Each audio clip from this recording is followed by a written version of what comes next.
Vamos a pasar eh, a la siguiente presentación, que se llama Acompañamiento en el duelo al final de la vida. La hará Josu Cabo de Villa, que es psicólogo humanista. Ah, Yo tengo que confesaros que conocí a Josu en un congreso de comunicación y salud en Pamplona hace muchos años y simplemente este conocimiento me marcó tanto que busqué sus libros, y he leído algunos de ellos que me han sido de gran ayuda. Yo considero que de lo poco que conozco a Josu, creo que es un profesional y una persona especial, con una sensibilidad natural para ayudar a aquellos que se encuentran en situaciones dolorosas al final del camino. Transmite una gran serenidad, un gran afecto, solamente con su presencia. Por eso, para nosotros, el hecho de que esté ya es como si dijéramos, estaremos haciendo mindfulness durante el tiempo que le veamos y le escuchemos. Así que muchas gracias por venir, Josu. pues gracias a ti, José Ignacio Torres. Creo que ya está todo bien puesto, ¿no? Se me oye y se me ve, ¿no? ¿Se te oye y se te ve? Gracias, me sonrojo, aunque soy más bien ya rojillo por dentro y por fuera, pero me sonrojo con estas cosas que me dices. Bueno, gracias también a los laboratorios LaboLife, obviamente, por organizar estos encuentros. Eh, Debatimos, hablamos, reflexionamos sobre un tema que no hemos vivido, obviamente, que diría mi amigo Enrique Benito. No lo hemos vivido y el día que lo vivamos, pues se acabó. Aquí nadie, no vamos a poder comentar y expresar sobre estas cosas. Pero bueno, a pesar de esto que solo sabemos del tema por referencias, porque estamos cerca o hemos estado cerca de las personas que van muriendo, es un tema relevante. Y es un tema relevante porque, en primer lugar, nos toca a todos y a todas personalmente. Es decir, todos y todas en algún momento de nuestra vida tendremos que responder a esta eventualidad. Porque, como decía Enrique, ¿no? Antes entre bambalinas, ¿no? Claro, se ha muerto fulanito. Claro, se ha muerto porque vivía, y es que todos los que vivimos es parte de nuestra condición humana, ¿no? Que somos seres abocados a la muerte, ¿no? Bueno, y decía que esto no quita ninguna importancia a la relevancia del tema, porque primeramente vamos a responder a ello, pero en segundo lugar también porque conforme vamos cumpliendo años, nuestros seres queridos también van muriendo. Y no solamente, también quizá haya una tercera criterio por lo que hace relevante este tema, y es que por nuestra profesión, ahora hemos escuchado a enfermera, a médica, a médico, a José Ignacio Torres, médico también, nuestra profesión también nos hace, ¿no?, atender a estas personas. Por lo tanto, aunque sea un tema que no hayamos vivido, es relevante. Tenemos que partir de un hecho incuestionable, y es la vulnerabilidad humana. Somos seres vulnerables, somos seres frágiles, nuestra especie es frágil, pero es frágil y vulnerable en todas las dimensiones de nuestro ser, tanto la corporal, que quizá el dolor sea la forma más plástica de sentir. Cuando me duelo en la rodilla o me duele la cabeza, veo que mi vulnerabilidad, veo mi fragilidad, pero también en todos los órdenes, en todas las dimensiones, ya sea psicológica o cognitiva o social. Somos seres vulnerables, ¿no? El sufrimiento, el dolor, es parte de la condición existencial, es parte de nuestra especie de seres atados al tiempo y a lo fugaz. Estamos abocados a la muerte y a la soledad, ¿no? La muerte es parte de la vida, es que es consustancial a ella, ¿no? Les voy a traer a un poeta asturiano, que es Ángel González, que de una manera dramática para mi gusto y bella al mismo tiempo, nos muestra esto que les quiero decir, de dónde partimos, de cuál es, ¿no?, nuestra existencia. Para que yo me llame Ángel González, para que yo me llame Josu Cabo de Villa, para que yo me llame José Ignacio Torres, o para que yo me llame José, o Lourdes, o Carmen, les dejo con la voz de Ángel González, que nos va a dar en la diana, ¿no?, de qué significa esto de la existencia. Yo me llame Ángel González. Para que mi ser pese sobre el suelo, fue necesario un ancho espacio y un largo tiempo. Hombres de todo mar y toda tierra, fértiles vientres de mujer y cuerpos y más cuerpos, fundiéndose incesantes en otro cuerpo nuevo. Solsticios y equinoccios alumbraron con su cambiante luz, su vario cielo, el viaje milenario de mi carne, trepando por los siglos. No te preocupes, Josu, si no suena la voz de Ángel. Es mucho más bonito, pero lo podemos ver bien. Ir hasta el fin, sobreviviendo naufragios, aferrándose al último suspiro de los muertos. Yo no soy más que el resultado, el fruto, lo que queda podrido entre los restos. Esto que veis aquí, tan solo esto, un escombro tenaz que se resiste a su ruina, que lucha contra el viento, que avanza por caminos que no llevan a ningún sitio.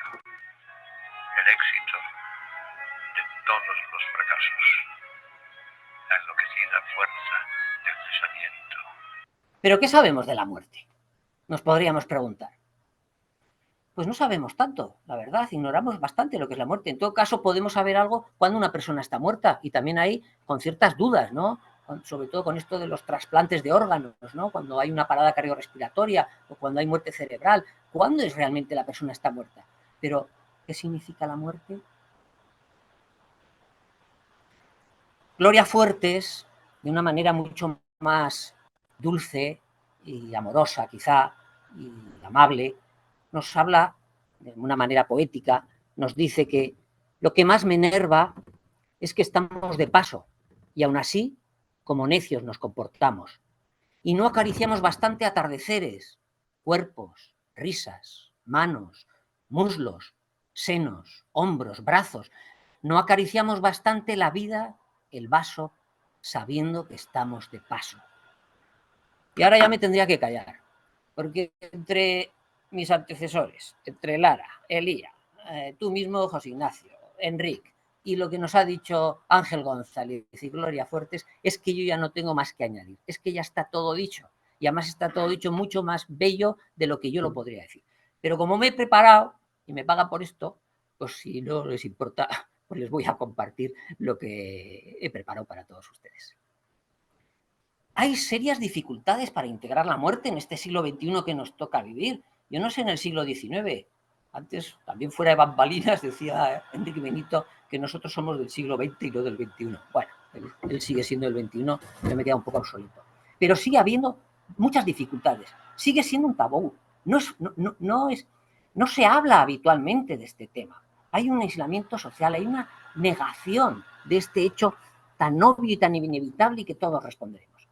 Les he traído un recorte de un periódico de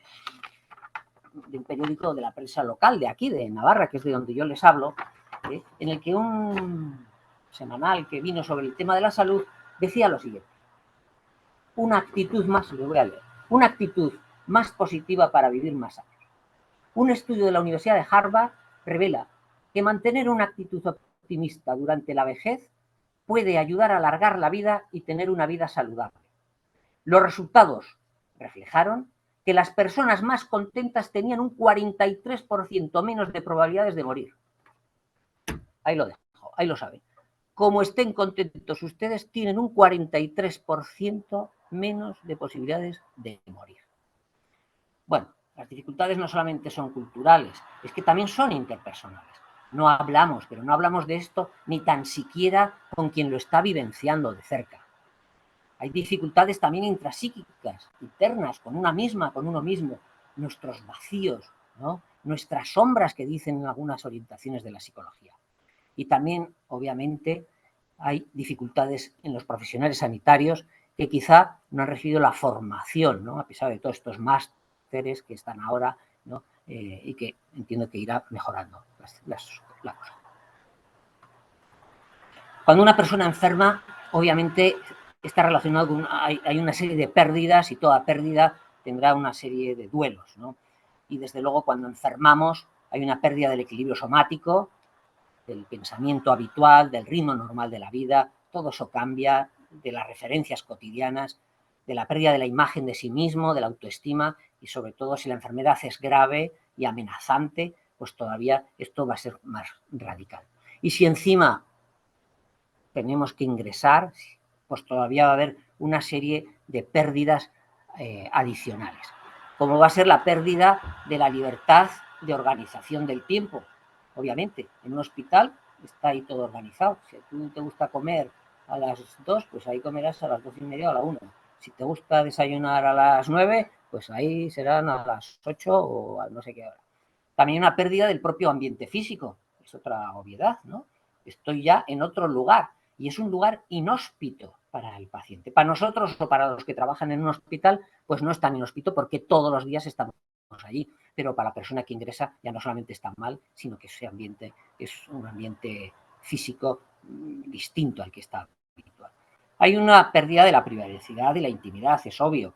Si ingresas en una habitación individual, aún, vamos, pero si no ingresas y aún teniendo habitación individual, bueno, ahí entra todo chichifú, entrarán médicos, enfermeras, capellanes, psicólogos, en fin, pérdida de la privacidad. Cuando tienes que hacer deposición, pues te harán hacer en la vacinilla o vete a saber. Y hay una pérdida de la identidad que yo entiendo que esto irá cambiando y va cambiando, y ya por lo menos creo que en la mesa, en la encimera, la cabecera de la cama, te ponen el nombre y así quien entra pues mira el nombre, y aunque es el nombre del carnet de identidad, que a veces no responde al nombre propio, bueno, pues ya te lo ponen y sugieres que no te llaman así, sino de otra manera, y ya te lo cambian con un rotulador y ya te llaman. Pero a veces pasas a ser, y esto desgraciadamente lo sabemos todos, pasamos a ser un número, 105, la 203, o cuando un órgano, ¿no? Como un pulmón o un hígado, o lo que fuera. Nos decía José Luis San Pedro, y creo que fue en la novelita La vieja sirena, que sin la muerte al fondo, sin el tiempo en los huesos, el amor es trivial. Y efectivamente, si nos paramos a reflexionar, si fuéramos eternos, ese sería el mayor de los castigos. Todo perdería sentido. La muerte es el que va a darle sentido a la vida, a cada acto y, desde luego, al amor. Les he querido traer una carta de una alumna de enfermería porque me impresionó cuando la leí en su momento. Y me impresionó, primeramente, porque yo tuve una intoxicación alimentaria de joven que me llevó, y eso es lo que me invitó en mi vida a trabajar en cuidados paliativos cuando tenía 27 años, y aquello me llevó a 11 días de UCI, un shock séptico, en fin, un jaleo. Y la primera paciente que yo entré en febrero del 92, cuando todavía los psicólogos eran muy poquitas las unidades de cuidados paliativos que tenían psicólogos o psicólogas, la primera paciente que yo entré, me dijeron, era una chica de 27 años que se moría y se murió por un cáncer de tiroides. Y al poco cayó en mis manos esta carta. Y si me permiten, la tienen ahí, pero la podemos leer en voz alta, porque creo que nos da también en la clave de cómo tenemos, y antes estabais hablando de la comunicación, ¿no? Soy una alumna, nos dice esta chica, o nos decía, soy una alumna que va a morir.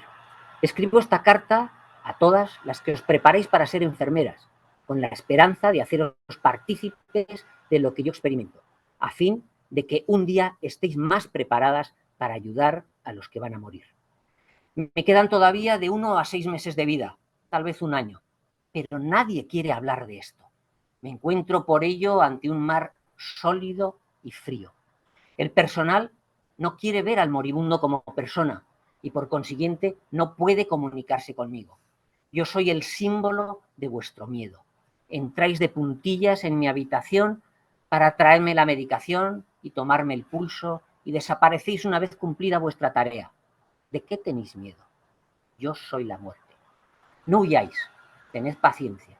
Todo lo que necesito es saber que alguien estará a mi lado para coger mi mano entre las suyas cuando lo necesite.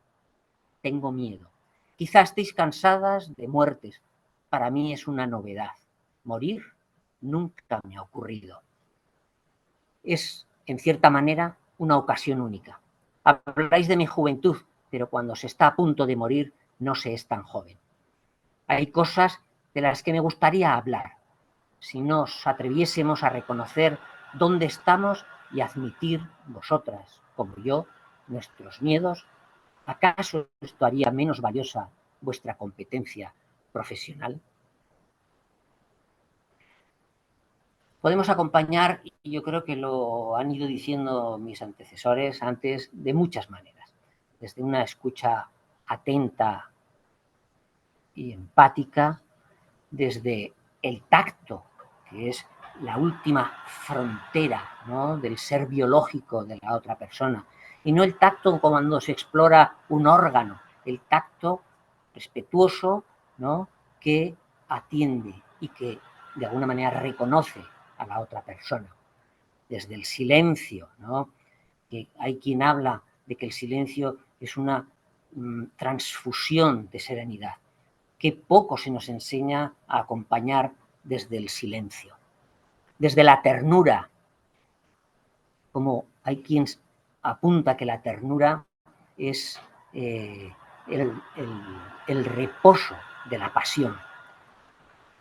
Una ternura que se manifiesta a través de un gesto que no espera respuesta, que tiene mucho que ver la ternura con la comunicación no verbal, con la sonrisa, con la mirada, con la caricia, con la compasión, que también habéis comentado antes, que quizás es una palabra que no nos suena demasiado bien, ¿no?, que no está demasiado bien entendida, y a veces se entiende como compadecernos de alguien, cuando antes lo habéis explicado, ¿no?, es más padecer con el otro, y que desde luego necesita de la presencia, de que el que se muestra con compasión al otro tiene que estar presente ahí, empático y con una aceptación incondicional. Desde la hospitalidad, esa buena acogida, el recibimiento. En griego a esto le llaman filoxenia, que es amor al extraño. Levinas lo describe algo así como la hospitalidad como la acogida al diferente a mí, y requiere un reconocimiento de las necesidades del otro. Mi compatriota Daniel Innerarity, de aquí de Pamplona, filósofo, él habla de la hospitalidad como el sentido en que el extraño deja de ser extraño. Esa es la hospitalidad. Y el que acoge se enriquece a su vez, aprende con la extrañeza, con el diferente, ¿no? Y el profesor Torralba decía que implícitamente supone la hospitalidad la superación de los prejuicios. Renunciamos en la hospitalidad al deseo de imponer nuestro punto de vista. Pero es previo para poder ser hospitalarios que una misma se sienta bien en su casa, que ese lugar en el que habita, que es más simbólico, uno mismo, una misma dentro de sí, esté bien consigo y esté para poder crear ese lugar libre para el visitante y se pueda mostrar sin miedo. Desde la humildad, que también viene de humus en el origen, y que nos habla de la vulnerabilidad, pero de la vulnerabilidad del quien da esta ayuda, porque simplemente ha llegado el otro un ratito antes, que me da igual que sea un año, que 10 años, que 20 años antes, pues desde esa humildad de que estamos en el mismo plano, y desde esa humildad en el que es, digamos, el polo contrario a la vanidad, ¿no? Somos, desde la humildad, podemos acompañar y acercarnos al otro. Desde el humor, sabemos del valor terapéutico del humor, y me hubiera gustado terminar esta charla con humor, que no va a ser posible, pero les invito a que entren ustedes y lo busquen, un pequeño sketch de 2 minutos de Mota sobre Visita de la Muerte. Pero bueno, no ha sido posible por problemas técnicos, así que no acabaremos con humor. Pero el humor, eso es, como valor terapéutico, desde la autenticidad y desde la esperanza. Esa esperanza no tanto de la inmortalidad, de esa falsa inmortalidad, sino de la esperanza de que algo nuestro puede quedar en alguien, aunque sea nuestro afecto que les hemos tenido, ¿no? La esperanza no de una curación imposible, pero sí la esperanza de que quizá no tenga dolor o que no sufra.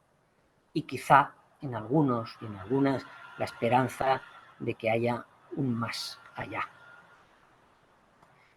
Mujica, dicen allí, el poeta y escritor uruguayo, en el libro La casa y otros ensayos, nos dice que acoger al otro se llama recibir, el mismo verbo que indica que uno mismo recibiendo es quien recibe. Fijaros, ¿no? La curiosidad, recibir, recibo a alguien y soy es el que recibe, el que está recibiendo al mismo tiempo, ¿no? Pero se puede bloquear toda esta condición, claro que se puede bloquear y se puede bloquear muchísimo y desgraciadamente todavía encontramos compañeros y compañeras y en cualquier orden, en cualquier profesión de las nuestras, de enfermería, de medicina, de psicología, de la religión, ¿no? En los que nos organizan un viaje que le llamo ahí hacia el olvido, una especie de anestesia del corazón. No, el acompañamiento no va desde ahí, no va desde la fantasía del consuelo, no va desde la anestesia de que llegará, no va desde ahí. Ahí tenemos que acompañar porque es una parte de la vida y tenemos que acompañar lo que estamos viviendo aquí en esta vida.